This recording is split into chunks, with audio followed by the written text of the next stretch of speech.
구약의 모든 언약은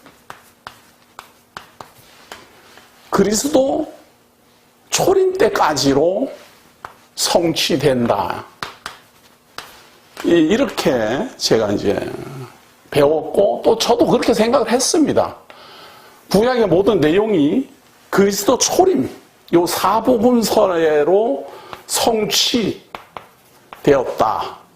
그리고 예수 그리스도가 요 사복음서에서 다시 예언을 또 하잖아요. 요 예언이 그리스도 이후 또다시 성취된다. 이렇게 제가 구도상 이해를 하고 있었어요.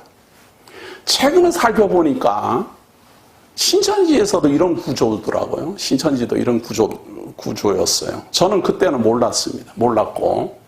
하여튼 신천지하고는 아무 상관없지만 성경신학적으로 구약의 모든 언약은 그리스도 초림 때까지로 완료된다. 그렇게 계속 청년 시절부터 계속 그렇게 배워왔기 때문에 이 아모스도 주전 750년경 기록이니까 말이에요. 당연히 그리스도 초림 때까지로 이루어졌다라고 이제 봐야 돼요. 이제 제가 그렇게 인식을 하고 있었어요. 그렇게 인식을 하고 있는데, TV에서 언제 한번 이스라엘의 해방에 대한 다큐멘터리가 한번 나왔어요. 제가 정확히 기억은 못하는데 이스라엘 국가에 대한 다큐멘터리 프로그램인데 제가 그걸 이렇게 보고 있는데 이스라엘의 독립선언하는 그 장면이 사진으로 막 이제 소개가 되는 거예요. 거기 보니까 머리숱이 거의 없는 키가 작고 이렇게 땅땅한 하얀 노인이 이름이 초대 이스라엘의 수상을 지낸 벤구리온이라는 사람입니다. 이 사람은 영국 이스라엘의 그 회복 운동에 아주 앞장서서 일했던 사람이고, 이 사람은 또 유격대를 이끌었던 유격대 대장이기도 했어요. 그리고 아주 전쟁을 잘했던 이런 유능한 사람입니다. 그 사람이 이제 1948년 이제 이스라엘 국가가 이제 독립한다라는 이제 독립선언을 하기 위해서 모였어요. 어느 자료에는 뭐 350명 모였다 그러고, 어느 자료에서 250명 모였다 그러고, 뭐 이렇게 비밀리에 사람을 모았습니다. 비밀리에 이렇게 쪽지를 보내가지고 사람들을 모았어요. 그래가지고 독립이 이제 선언을 하는데, 왜 그걸 비밀로 해야 됐는가 하면 이스라엘이 독립하는 날을 기점으로 해서 중동에 있는 모든 나라가 그 이스라엘 나라를 침공한다라고 공공연하게 이야기를 하고 있었습니다. 유엔에서는 팔레스타인 지역을 이스라엘을 어느 정도 이스라엘도 차지하고 팔레스타인 사람들도 땅을 차지해라 이렇게 해서 분할을 해줬어요. 분할을 해줬는데 이스라엘 나라는 아주 작게 줬어요. 사실은 팔레스타인 지역에서도 작게 줬지만 이스라엘 사람들은 고마워했어요. 고마워하면서 거기에다가 이제 독립적인 이스라엘 나라를 세우겠다라고 이제 선언을 하니까 팔레스타인 사람들은 그거를 암만 유엔에서 그렇게 하라 그래도 우리는 못하겠다고 반대했어요.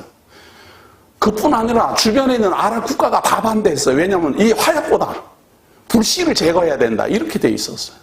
그래가지고 이스라엘 사람들이 모여가지고 이제 독립선언을 이제 하는데 그 벤구리온이 몰래 이제 보내가지고 그것이 알려지면은 곧바로 막 침공에 들어올 거니까 몰래 모여서 그때 이스라엘 라디오 방송으로 이제 독립선언을 하는 거예요. 하는 내용이 막 이제 그 다큐멘터리로 촬영돼서 나오는데 거기서 벤구리온이 이 독립선언서를 쫙 읽어내고 마지막에 바로 이 대목을 히브리어로 읽는 거예요. 9장 15절. 내가 그들의 땅에 심으리니 그들이 내가 준 땅에서 다시 뽑히지 아니하리라. 내 하나님 여호와의 말씀이니라. 이렇게 하고 독립선언서를 끝을 내더라고요. 그리고 랍비가 와서 기도를 하더라고요. 하나님 앞에 기도를 함으로 독립선언서를 끝내더라고요. 제가 그걸 보면서 이 아모스는 주전 750년경의 기록인데 이스라엘 사람들은 1948년 이스라엘 독립때가 이 아모스서가 성취됐다라고 이해를 하는구나. 그렇겠지. 저 사람들은 신약을 부정하니까 당연히 그렇겠지. 이렇게 하고 넘어갔어요. 그렇게 하고 넘어갔는데 계속 제 마음에 그게 꽂혀버렸어요. 왜냐하면은 예수 그리스도 이전 말이에요. 유다로 말하면은 BC 586년, 이스라엘로 말하면은 BC 720년, 이때 패망하고 BC 586년, 이때 패망했어요. 그리고 예수 그리스도 올 때까지 독립국가를 이룩한 것은 80년 정도. 하스몬 왕조라는 한 80년 정도의 하스몬 왕조의 독립기간을 제외하고는 모두 다 바벨론, 페르시아, 헬라, 로마에 속해 있었어요. 그러니까 약 80년 동안만 독립을 하고 나머지는 계속 예수님 올 때까지도 로마의 식민지하에 있었고, 또 예수님 오고 난 후에 AD 70년에 예루살렘 성이 무너졌어요. 그리고 AD 134년에 바 코코바 반란이 일어났어요. 이때도 뭐 독립을 한 3년 정도 했어요. 한 3년 정도 독립을 해서 이스라엘 국가를 이룩할 것 같더니 하드리안 황제에 의해서 완전히 소멸돼가지고 그때부터는 이 이스라엘 땅에 발도 못 들여놓게 됐어요. 그래서 이스라엘 사람들은 자기네 땅에 돌아가지도 못했어요. 그리고 그때부터 유랑길에 나섰어요. 그러다가 계속해서 여기는 아랍 사람들이 다 차지하고 있었어요. 이슬람 사람들이 다 차지하고 있다가 1948년경에야 겨우 이스라엘이라는 국가가 거기에 독립을 하고 선언을 하고 그때부터 국가다운 국가가 만들어졌어요. 이제 한 100년 이제 아직도 100년이 아직 안 된 거죠. 그러고 생각하고 가만히 보니까 하나님의 아모스 예언은 한 번 심으면 다시는 뽑히지 않는다라고 그랬는데 그동안에는 뭐 한 80년 하다가 뽑혔고 70년에도 또 뽑혀갖고 다른 데로 다 갔고 그리고 이제 겨우 정착을 한 거예요. 이 이스라엘 나라가 또 뽑힐지 안 뽑힐지 저는 모르지만 현재로서는 안 뽑힐 것 같아요. 그리고 지금까지 요 주전이든 주후든 가장 강대해요. 지금 현재 이스라엘이 가장 강대해요. 역사 이래로. 그렇게 이스라엘이 강대한 나라가 아니었어요.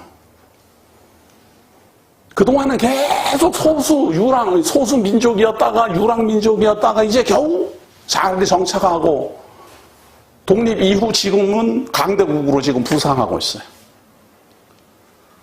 이런 역사적 사실 또 성경의 내용이 내가 준 땅에서 다시 뽑히지 아니하리라 하는 이 하나님의 말씀이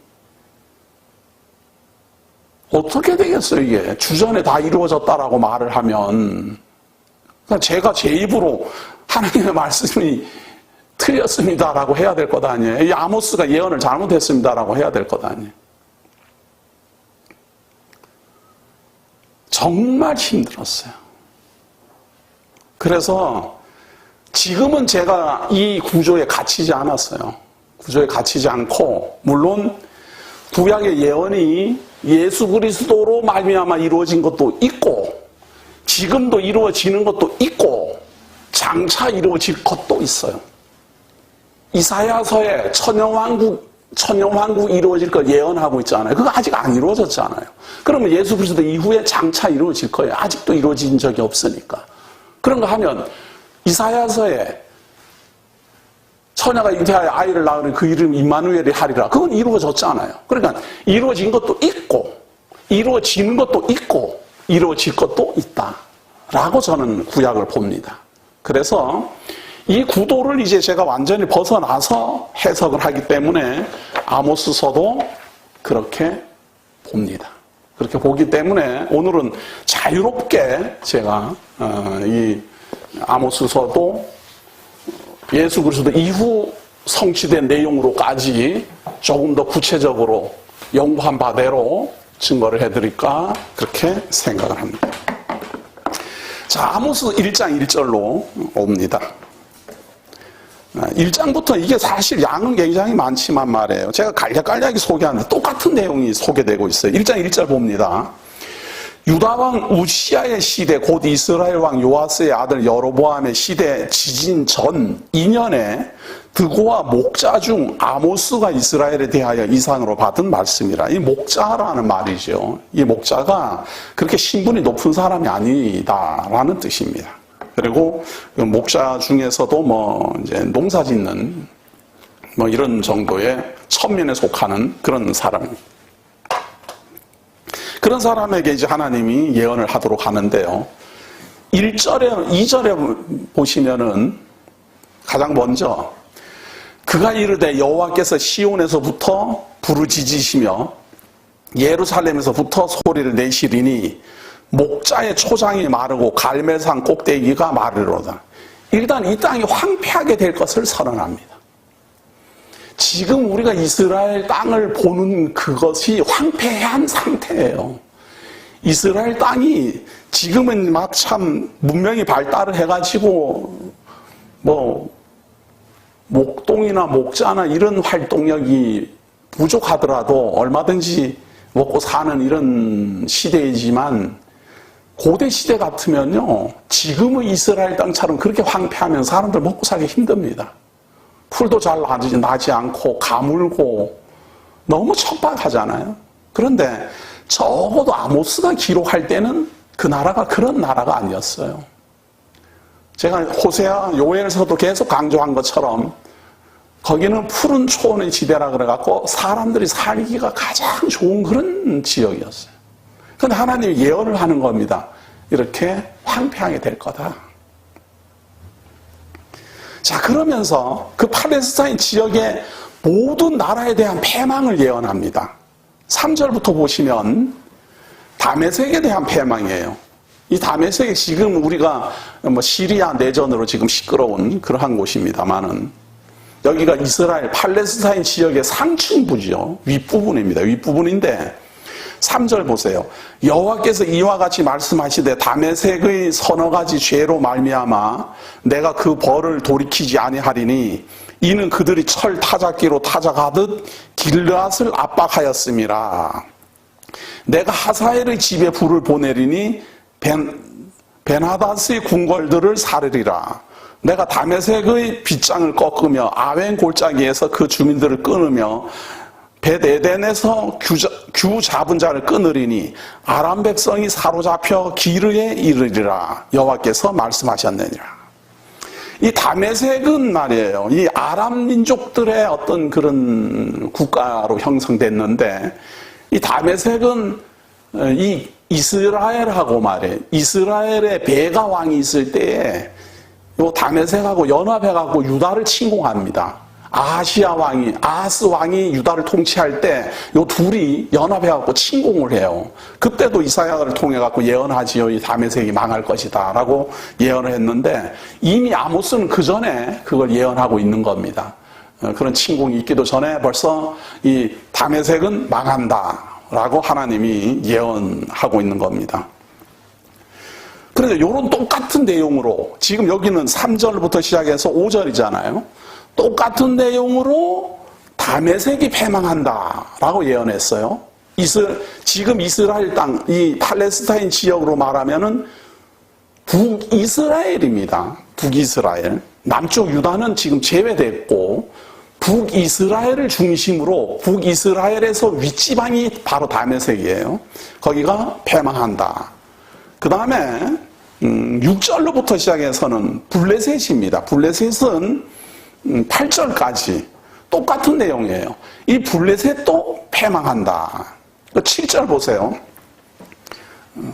7절에 보시면 내가 가사성에 불을 보내리니 그 궁궐들을 사르리라. 내가 또 아스돗에서 그 주민들과 아스글론에서 귤을 잡은 자를 끊고 또 손을 돌이켜 에그론을 치리니 블레셋에 남아있는 자가 멸망하라. 이 지금 가사라든지 아스돗이라든지 아스글론이라든지 에그론이라든지 이것은 요 블레셋이 자랑하는 성입니다. 그런 큰 성들이 다 불타고 귤을 잡은 자라는 말은 지도자, 곧 호를 잡은 왕들, 이런 사람들이 죽게 될 것이다. 그렇게 해서 패망하게 될 거다. 블레셋이 패망할 것이다. 그 다음에 9절부터 시작해가지고 9절 내용에는요 10절까지는 두로입니다. 두로. 이 두로는 후에 알렉산더가 침공해 올 때 패망하는 그런 나라인데요. 이렇게 조금 육지하고 가까이 있지만 섬이기도 해서 아주 여기가 부유한 그런 나라인데 나중에는 망하게 되는 그런 곳이죠. 9절. 여호와께서 이와 같이 말씀하실 때 두로의 서너 가지 죄로 말미암아 내가 그 벌을 돌이키지 아니하리니 이는 그들이 그 형제의 계약을 기억하지 아니하고 모든 사로잡은 자를 에돔에 넘겼음이라. 내가 두로 성에 불을 보내리니 그 궁궐들을 사르리라. 두로가 패망할 것이다. 자, 11절부터는 에돔의 패망입니다. 11절. 여호와께서 이와 같이 말씀하시되 에돔의 서너 가지 죄로 말미암아 내가 그 벌을 돌이키지 아니하리니 이는 그가 칼로 그의 형제를 쫓아가며 긍휼을 버리며 항상 맹렬히 화를 내며 분을 끝없이 품었음이라. 내가 대만에 불을 보내리니 보스라의 궁궐들을 사리라. 요 에돔의 수도이지요. 보스라.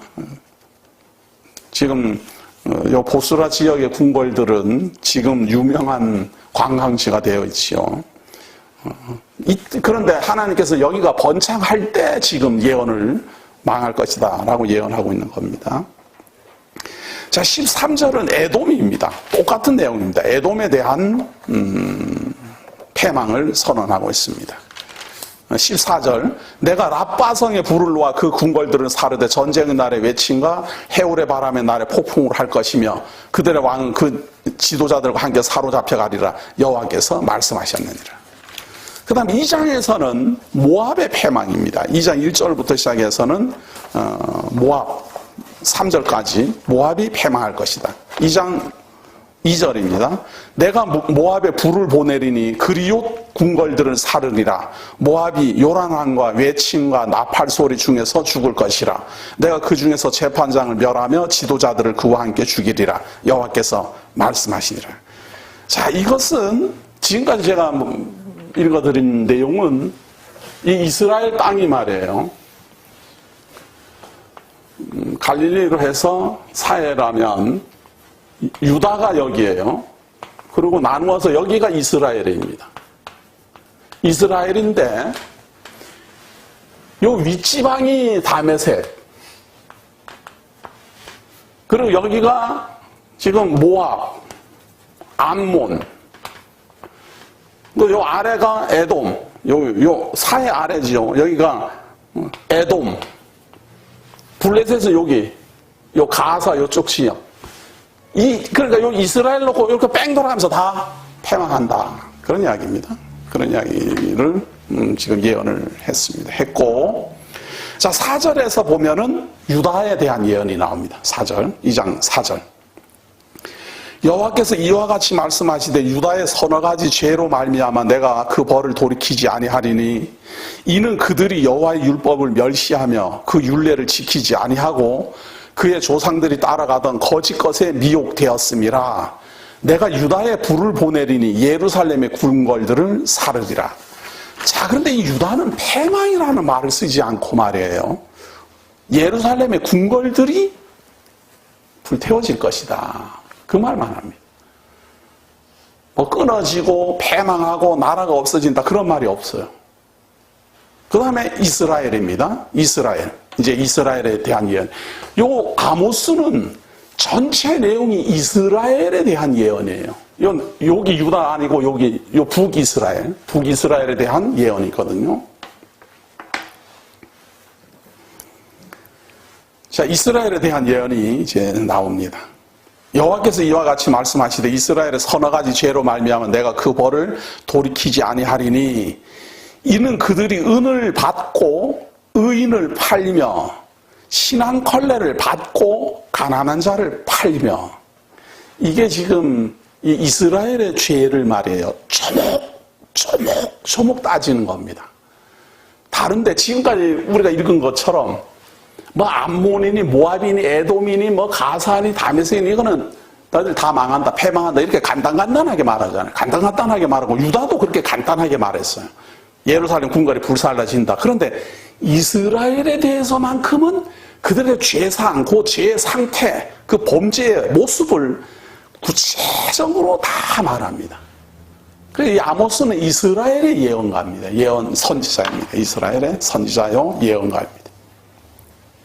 자, 이들의 죄가 뭔가 하면 은을 받고 의인을 팔며 돈을 받고 말이에요. 죄 없는 사람도 죄 있다라고 한다 그 말이에요.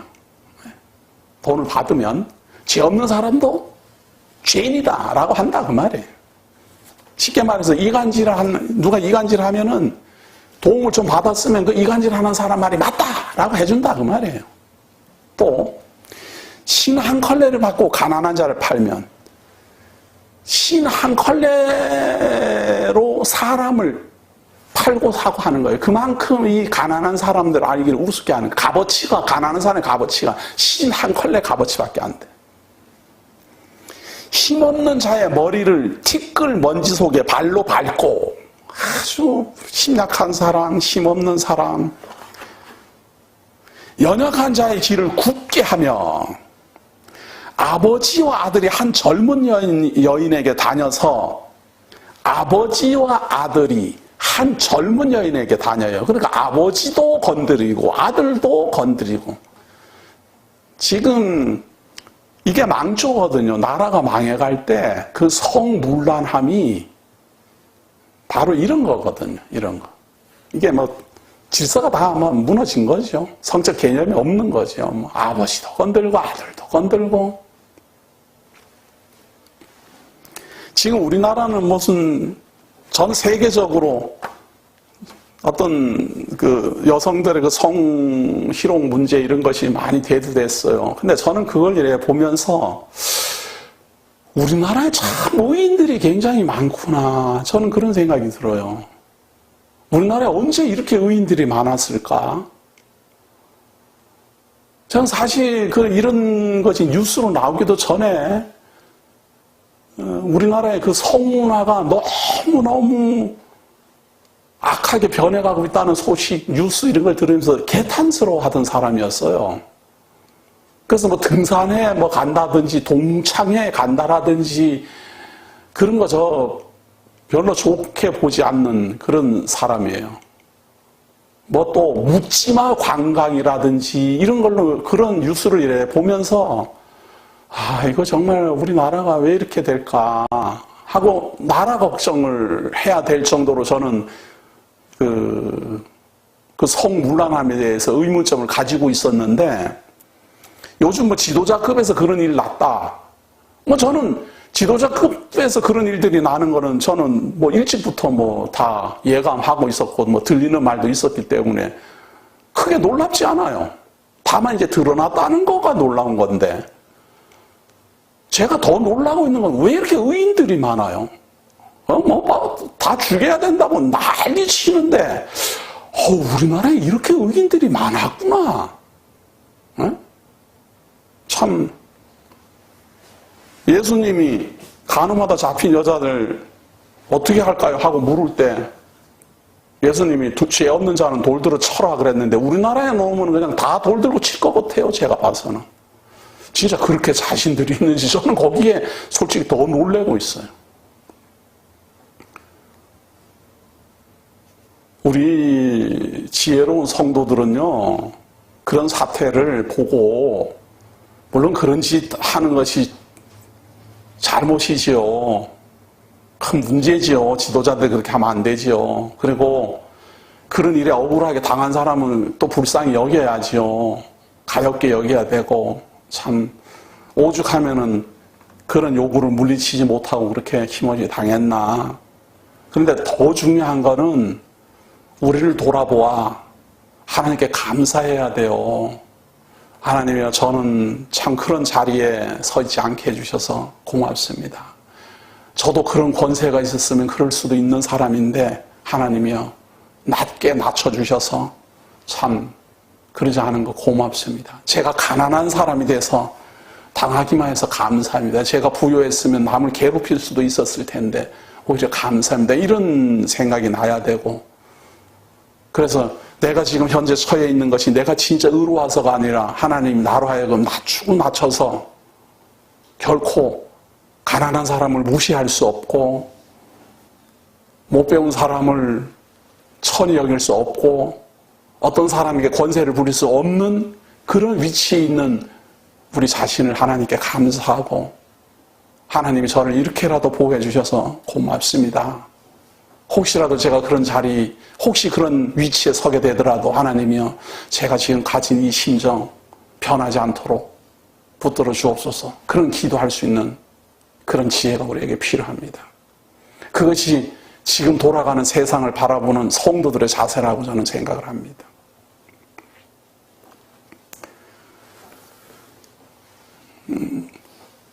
아버지와 아들이 한 젊은 여인에게 다녀서 내 거룩한 이름을 더럽히며 모든 제단 옆에서 전당 잡은 옷 위에 누우며, 전당을 잡은 옷이 얼마나 많은지 그걸 침대 삼아 누울 정도로 많아요. 이게 옷이라도 저당 잡혀서 돈을 빌려야 되는 사람이 많다는 뜻이에요. 그만큼 가난하다는 뜻이에요.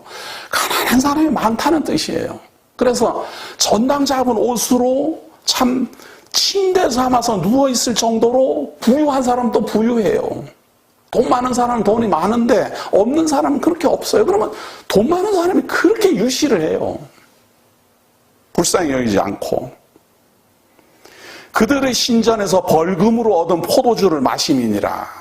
참 누가 죄를 지어서 신전에 와서 죄사함 받고 그렇게 하기 위해서 무엇이라도 이렇게 되면 그걸로 가지고 즐기고 권세 더 부리고, 내가 아모리 사람을 그들 앞에서 멸하였나니, 그러면서 예를 드는 거예요. 아모리 사람들을 이스라엘 앞에서 멸하였는데 그걸 기억하지 못한다, 이제 그런 말입니다. 그들 앞에서 멸하였나니 그 키는 백향목 높이와 같고 강하기는 상수리 나무 같으나 내가 그 위의 열매와 그 아래의 뿌리를 진멸하였느냐. 아모리 족속을 다 멸하지 않았느냐 그 말이에요. 그렇게 강대한데도. 그러면서 이스라엘 사람들에게 내가 너희를 애굽 땅에서 이끌어내어 40년 동안 광야에서 인도하고 아모리 사람의 땅을 너희가 차지하게 하였고, 또 너희 아들 중에서 선지자를 너희 청년 중에서 나시린을 일으켰나니 이스라엘 자손들아 과연 그렇지 아니하냐. 이는 여호와의 말씀이니라. 이 나시린, 이 아들 중에서 선지자, 하나님이 이스라엘 사람들에게서만 선지자를 세우잖아요. 이방 민족에게서 선지자를 세우는 것은 자기네들이 그냥 선지자를 하지 하나님이 그들을 세운 적이 없어요. 그런데 택한 민족에게서 선지자를 일으키고, 왜 일으킵니까? 하나님의 뜻을 알게 하려니까 선지자를 일으키는 거예요. 선지자는 하나님의 뜻을 백성들에게 전하는 사람입니다. 그런데 택한 민족 아닌 사람들에게는 하나님의 뜻을 전할 이유가 없기 때문에 선지자를 일으키지 않아요. 그 다음에 너희 청년 중에서 나시린을 일으켰나니, 젊은 나이부터 나를 온전히 하나님께 드리는 사람들이 있었어요. 젊은 시절에는 놀기 좋아하고 돈 벌기 좋아하고 뭐 출세하려고 애를 쓰고 그러는 거 아니에요? 소년이여 야망을 가져라 그러는 거 아니에요? 그런데 어떤 사람은 젊은 시절부터 나는 하나님을 섬겨야 되겠다. 나는 오직 하나님의 뜻을 배워야 되겠다. 나는 오직 하나님의 성도로서 살다가 죽어야 되겠다. 젊은 사람들 중에 그러는 사람이 있다니까요. 그래가지고 온전히 하나님께 자기를 다 바치는 거예요. 그래서 하나님을 섬기는 일로, 진리를 연구하는 일로, 하나님을 증거하는 일로, 하나님께 기도하는 일로, 하나님께 예배하는 일로, 하나님께 제사하는 일로, 그렇게 젊은 사람인데 그런 일을 하겠다 나서는 사람이 있다 그 말이에요.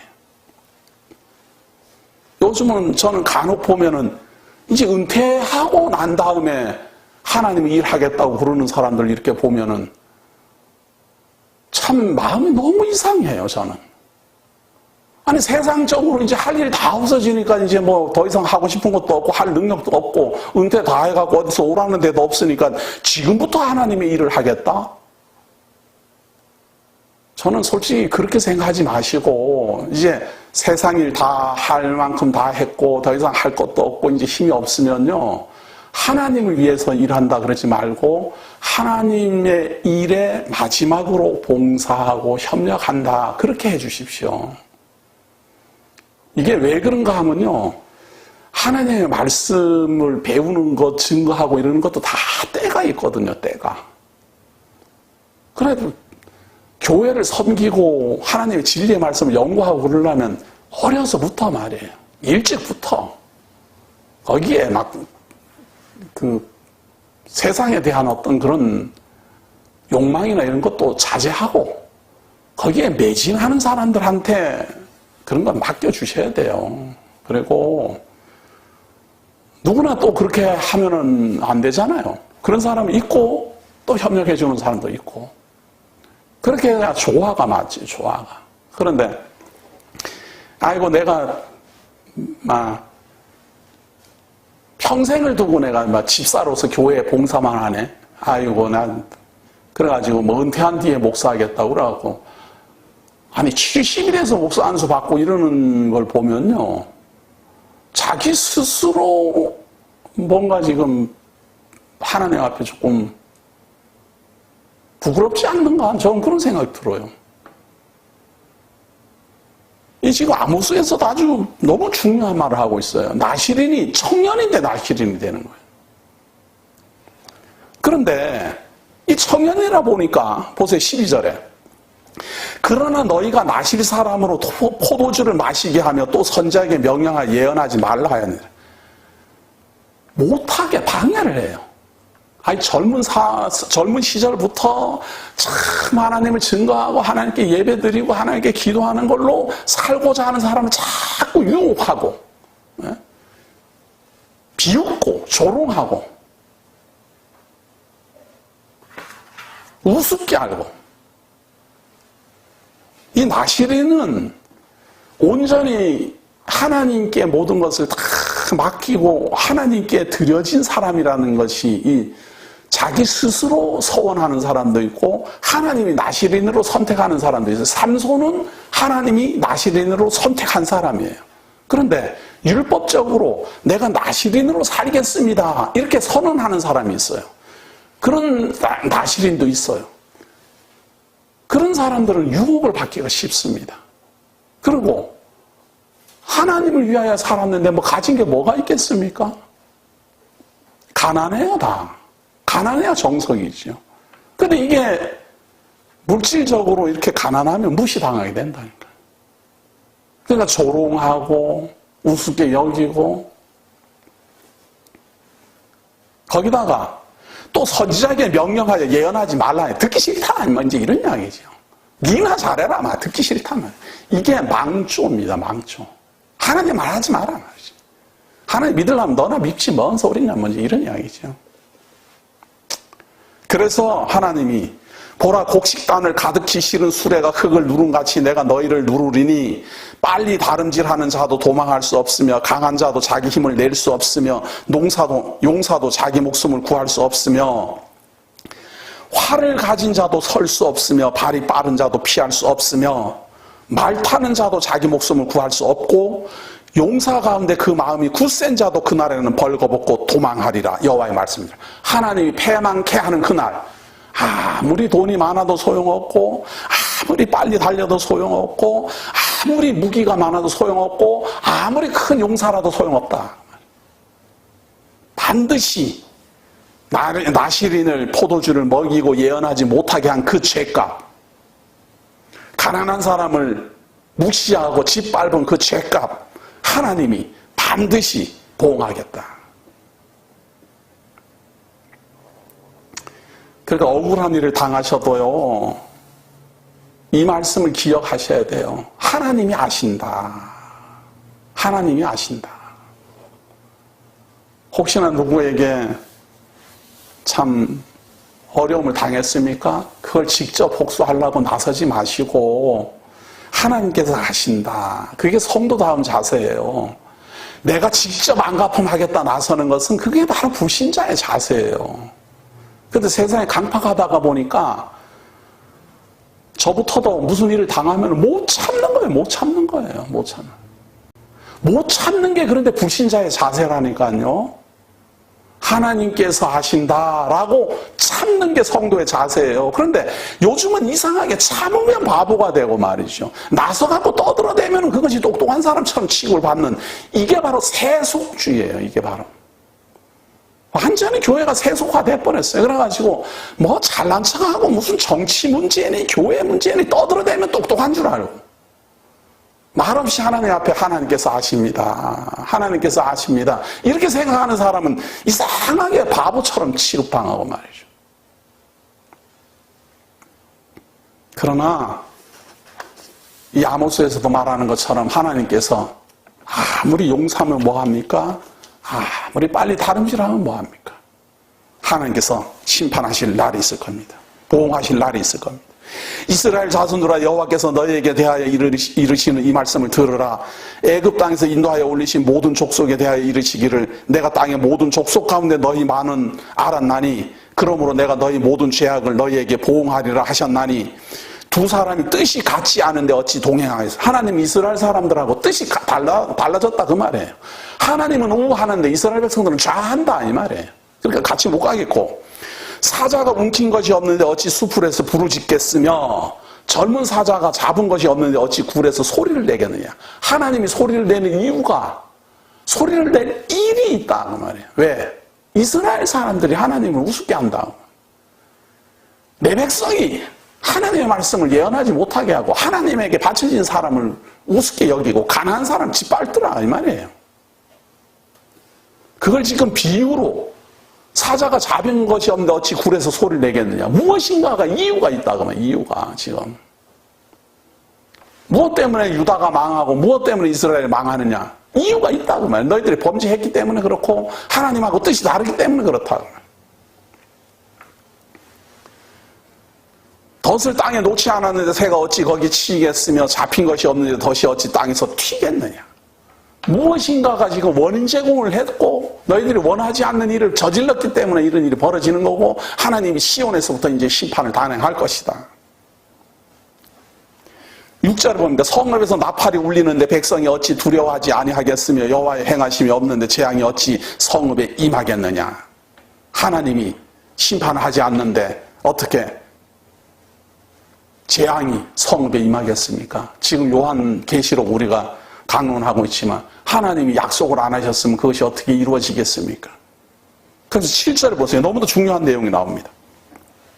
주 여호와께서는 자기의 비밀을 그종 선지자들에게 보이지 아니하시고는 결코 행하심이 없으시리라.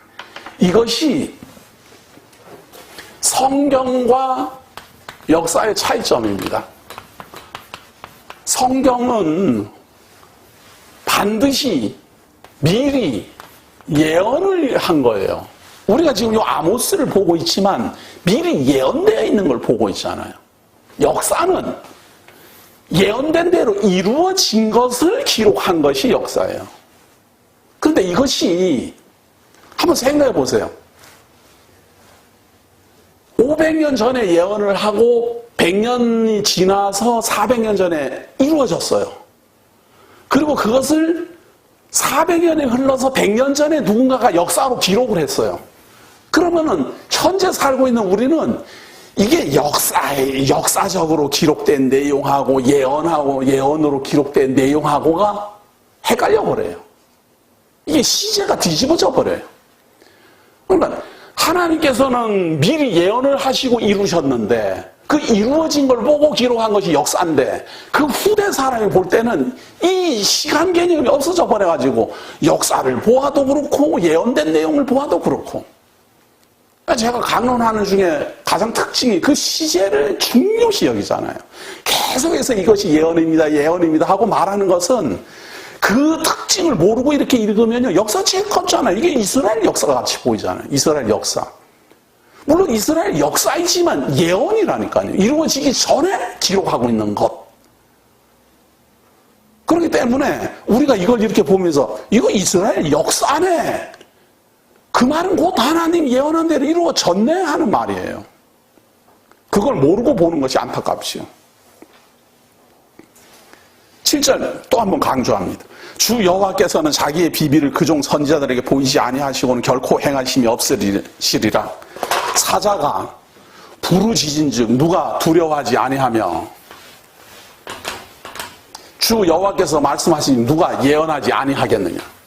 하나님께서 선지자를 통해서 말을 안 하는데 누가 예언 안 하겠느냐. 예언을 받았으면 해야지요. 또 교사들도 마찬가지. 하나님의 예언임을 알았으면 전해야지요. 아스도스의 궁궐들과 애굽 땅의 궁궐들에 선포하여 이르기를 너희는 사마리아 산들에 모여 그 성 중에서 얼마나 큰 요란함과 학대함이 있나 보라 하라. 자기 궁궐에서 포악과 겁탈을 쌓는 자들이 바른 일 행할 줄을 모르느니라. 여호와의 말씀이니라. 포악과 겁탈을 쌓으면서도 바른 일을 행할 줄을 몰라요. 그러므로 주 여호와께서 이와 같이 말씀하시되 이 땅 사면에 대적이 있어 내 힘을 쇠하게 하며 내 궁궐을 약탈하리라. 여호와께서 이와 같이 말씀하시되 목자가 사자 입에서 양의 두 다리나 귀 조각을 건져낸 것 같이 사마리아에서 침상 모서리에나 걸상의 방석에 앉은 이스라엘 자손도 건져냄을 입으리라. 자, 이게 무슨 말인가 하면요, 하나님이 완전히 그 죄가스로 말미암아 이제 패망을 시킬 거예요. 다 패망을 하는데 그 중에서 구원을 받는 사람이 있어요. 구원을 받는 사람은 어떤 사람인가 하면 12절에 여호와께서 이와 같이 말씀하시되 목자가 사자 입에서 양의 두 다리나 귀 조각을 건져냄과 같이. 목자가 말이에요. 양을 이렇게 보호하고 있는데 어느 날 봤더니 자기가 지켜야 될 양이 사자한테 물려갔어요.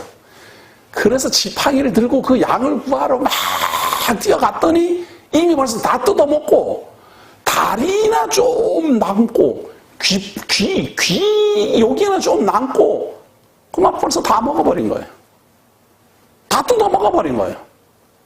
그래도 목자는 그 사자가 뜯어 먹다가 남은 그거라도 가지고 와야 돼요.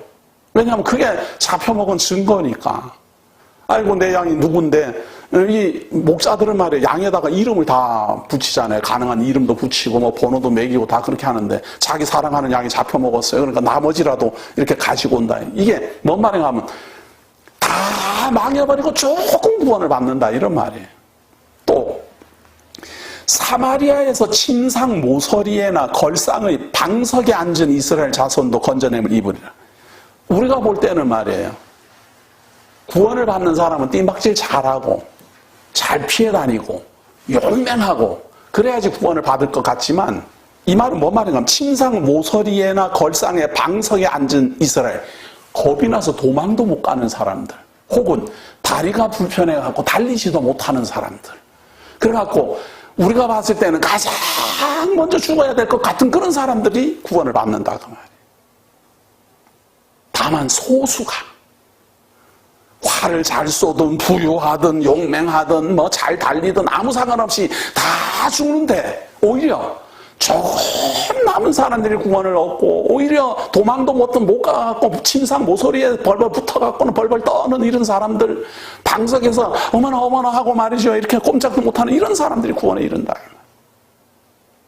그러니까 하나님의 구원은 말이에요, 우리가 뭐 잘나고 우리가 뭘 어떻게 잘하고 이런 거에 달린 게 아니에요. 나는 무능해도 하나님의 은혜가 임하면 아무리 부족해도 하나님의 은혜를 받아 구원에 이르는 거고, 내가 아무리 잘났어도 하나님의 심판의 대상으로 되면 심판받는 거고 그런 거죠. 주 여호와 만군의 하나님의 말씀이니라. 너희는 듣고 야곱의 족속에게 증언하라. 내가 이스라엘의 모든 죄를 보응하는 날에 베델의 제단들을 벌하여 그 제단의 뿔들을 꺾어 땅에 떨어뜨리고. 베델의 제단은 알지요? 제가 많이 했어요. 이 베델은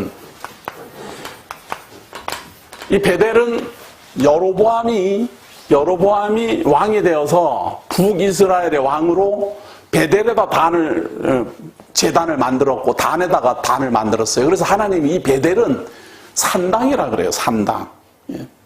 그래서 정상적인 제단이 아니에요. 여기는 성전이 아니에요. 베델의 제단들을 벌하여 그 제단의 뿔들을 꺾어 땅에 떨어뜨리고, 제가 역대상하 강론하면서 여기 무명의 선지자 예언을 했고, 예언을 해석하고 한 내용이 바로 이 내용들입니다. 겨울궁과 여름궁을 치리니 상하궁들이 파괴되며 큰 궁들이 무너지리라. 참 침대 모서리에서 숨어서 벌벌 떠는 사람은 오히려 구원을 받는데 말이죠. 상하궁에 있는 사람들은 오히려 무너지고 말이죠. 사마리아의 산에 있는 바산의 암소들아. 사마리아는 이 이스라엘의 수도입니다. 수도인데 바산의 암소들아, 여자들을 말하는 겁니다. 여인들. 이 말을 들으라. 너희는 힘없는 자를 학대하며 가난한 자를 압제하며 가장에게 이르기를 술을 가져다가 우리로 마시게 하라 하는도다. 주 여호와께서 자기의 거룩함을 두고 맹세하시되 때가 너희에게 이를지라. 사람이 갈고리로 너희를 끌어가며 낚시로 너희의 남은 자들도 그리하리라. 너희가 성 무너진 데를 통하여 각기 앞으로 나가서 하르몬에 던져지리라. 여호와의 말씀이니라. 오히려 침대 모서리에 있는 사람들은 구원에 이르고, 방석에 앉은 이스라엘 자손도 건져내고 있는데, 오히려 궁궐에 있는 사람들은 죽고 심판을 당하고 용맹한 사람들은 다. 4절에 그런데 보세요. 비웃는 말이 나옵니다.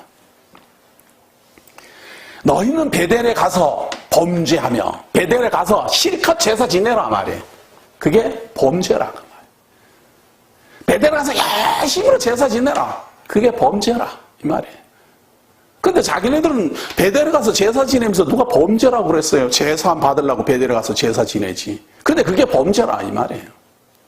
또 길갈에 가서 죄를 더하며, 이 길갈도 이 베델 못지 않은 성지예요. 이 길갈은 그 모압 땅에서 여리고성을 무너뜨리기 직전에 요단강을 건널 때 이 요단강이 멈춰서요. 그 요단강 물이 흘러내리는 게 멈춰섰을 때 그 요단강 중앙에 있는 돌들을 12개 돌들을 들어다가 요 길갈에다가 쌓아놓습니다. 그래서 여기를 성지로 봐요. 거기 가서 기도하러 가고 그래요. 그런데 길갈에 가서 죄를 더해라. 그게 바로 우상 숭배니까. 또 아침마다 너희 희생을 3일마다 너희 11조를 드려. 열심히 제물 갖다 바치고 열심히 11조 드려라 말이죠. 누룩 넣은 것을 불살라 수은제로 드리며, 이 수은제도 이게 무슨 짐승으로 하나님 앞에 화목제를 드리는 것과 같아요. 낙헌제랑 같은 뜻입니다. 드리며 낙헌제를 소리내어 선표하려무나 이스라엘 자손들아, 이것이 너희가 기뻐하는 반이라. 주 여호와의 말씀이다. 너희들 좋은 대로 실컷 내라 말이에요. 결국은 심판받을 것이다. 너희들 좋은 대로 실컷 내라. 결국은 패망할 것이다. 자, 여기까지 보고 다음 주에 우리가 요 4장 6절부터는 또 범죄함을 봐야 됩니다. 그런데 조금 미리 그래도 아모스를 우리가 눈여겨봐야 되기 때문에 중요 대목입니다. 중요 대목이기 때문에 우리가 눈여겨봐야 될 필요가 있어요. 아모스 9장 14절을 봅니다. 자, 계속해서 이렇게 패망에 대한, 범죄에 대한 내용을 계속 고발하지만 맨 마지막에 가면 말이에요. 하나님께서 이렇게 예언하고 있습니다.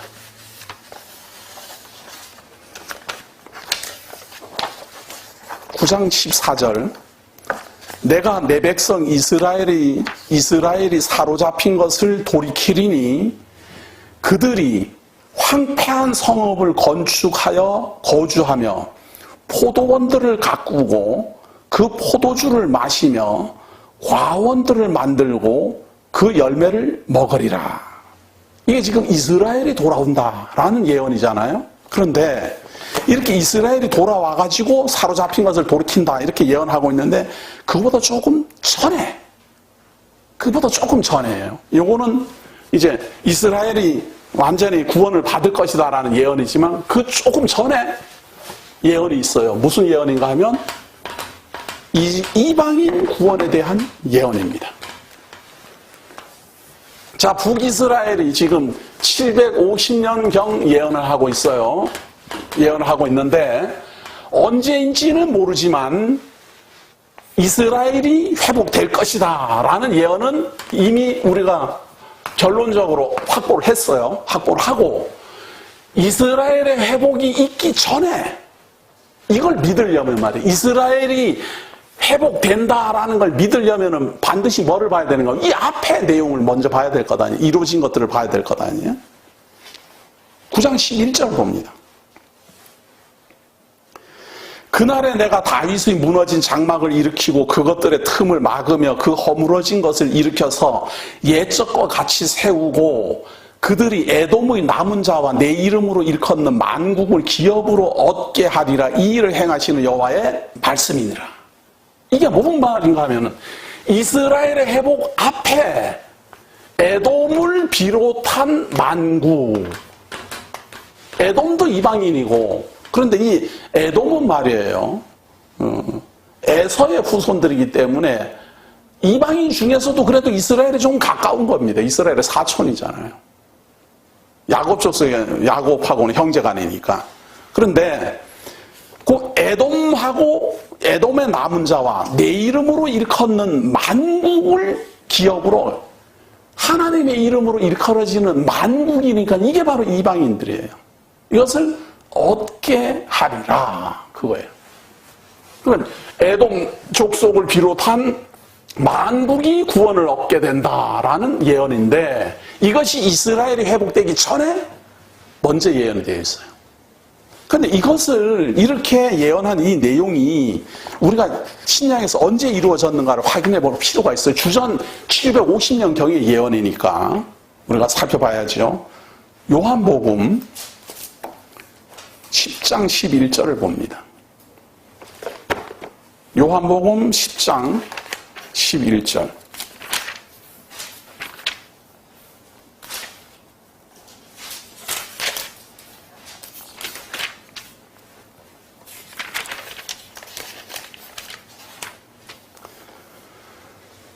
나는 선한 목자라. 선한 목자는 양들을 위하여 목숨을 버리거니와 삭구는 목자가 아니요 양도 제 양이 아니라 이리가 오는 것을 보면 양을 버리고 달아나나니 이리가 양을 물어가고 또 해치느니라. 달아나는 것은 그가 삭구니 까닭에 양을 돌보지 아니함이나 나는 선한 목자라. 나는 내 양을 알고 양도 나를 아는 것이 아버지께서 나를 아시고 내가 아버지를 아는 것 같으니 나는 양을 위하여 목숨을 버리노라. 또 이 우리에 들지 아니한 다른 양들이 내게 있어 내가 인도하여야 할 터이니 그들도 내 음성을 듣고 한 무리가 되어 한 목자에게 있으리라. 이 내용이 예레미야 선지자의 예언을 예수 그리스도가 성취하심을 증거하는 내용이에요. 내가 선한 목자가 되어서 양들을 위하여 내 목숨을 바친다라는 내용인데, 그 중에 보면은 이스라엘 백성이 한 우리예요. 이 우리에 들지 아니한 양이 있어요. 여기는 이스라엘 백성이라면, 지금 이 선한 목자가 되어서 이스라엘 백성들을 인도하신다면 이 우리에 들지 아니한, 이 우리라는 말이 이렇게 목자가 이렇게 인도하는 양들의 우리가 있잖아요. 여기 우리가 있다면 여기에 들지 아니한 또 다른 우리가 있어요. 양들의 우리, 양들을 보호하는 우리인데 목자는 같아요. 한 목자예요, 한 목자. 이 이스라엘을 인도하는 목자가 또 있고 이방인을 인도하는 목자가 따로 있는 게 아니라 한 목자가 이스라엘도 인도하고 또 다른 한 우리에 있는 양들도 인도한다, 그 말이에요. 그러니까 이스라엘도 한 목자의 인도함을 받고 또 다른 한 우리에 있는 이 양들도 이 목자의 인도함을 받는다. 그래서 이방인의 구원에 대한 확실한 예수 그리스도의 증거입니다. 자, 이렇게 예수 그리스도가 예언을 하셨어요. 이스라엘만 구원하는 게 아니라 나는 이방인들의 목자이기도 하다, 그런 말입니다. 이게 또 다른 우리가 있으니까. 조금 더 갑니다. 로마서 11장 25절.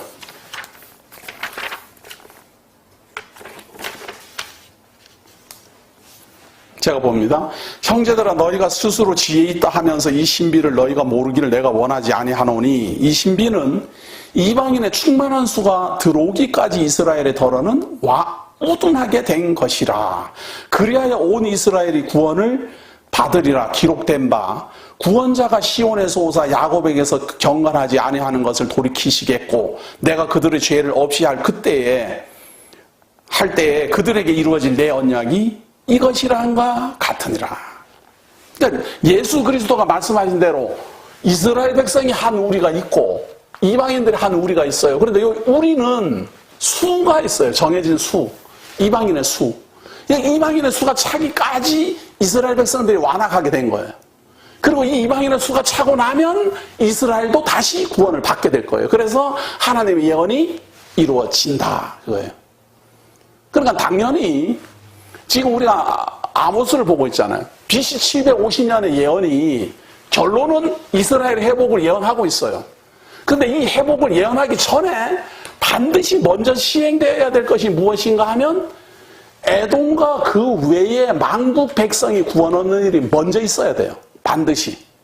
그런데 그것이 예수 그리스도도 예언을 했어요. 이 우리에 들지 아니한 다른 한 우리에 내가 인도해야 될 양들이 있다라고 예언했어요. 그리고 로마서는 이 우리에 들은 이 이방인의 수가 차야 된다라고 예언했어요. 그 예언한 그대로 이방인의 수가 차고 나면 그 다음에 이스라엘과 이방인이 함께 구원을 얻는 일이 진행될 겁니다. 이것이 아모스가 예언하고 있는 예언 성취의 순서입니다. 자, 그런데 우리는 일찍 알고 있어요. BC 750년의 예언이 우리 주 예수 그리스도 오시고 난 다음에 이방인들의 구원으로만 진행되어 왔어요. 초대 예루살렘 교회, 주 AD 70년 이때까지는 예루살렘 교회가 존재했어요. 유대인 구원이 시작됐어요.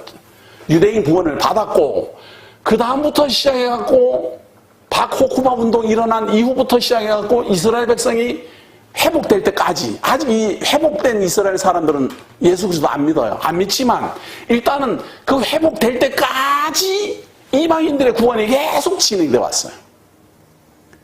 그런데 이 이스라엘이라는 나라가 1948년에 독립을 한 것은 이제 이방인의 수가 거의 채워져 가고 있다라는 의미이기도 해요. 그리고 이방인의 수가 차고 나면 이스라엘의 구원이 시작될 겁니다. 지금 이 이스라엘 나라가 회복한 것은 하나님을 믿는 믿음으로 회복된 게 아니라 믿을 수 있는 조건, 환경 이런 걸로 회복이 되어 있어요. 이들이 예수를 영접해야 돼요. 우리 이방인들이 영접하는 것처럼. 그러면 초대교회 때의 이스라엘 구원 얻은 사람들, 그리고 이방인의 수, 그리고 말세 지말에 구원 얻는 이스라엘 사람들이 한 형제가 되어 구원이 이루어진다. 이것이 예수 그리스도가 오기 직전의 예언의 증거입니다. 다음 주 2강을 통해서 또 한 번 살펴보도록 하겠습니다.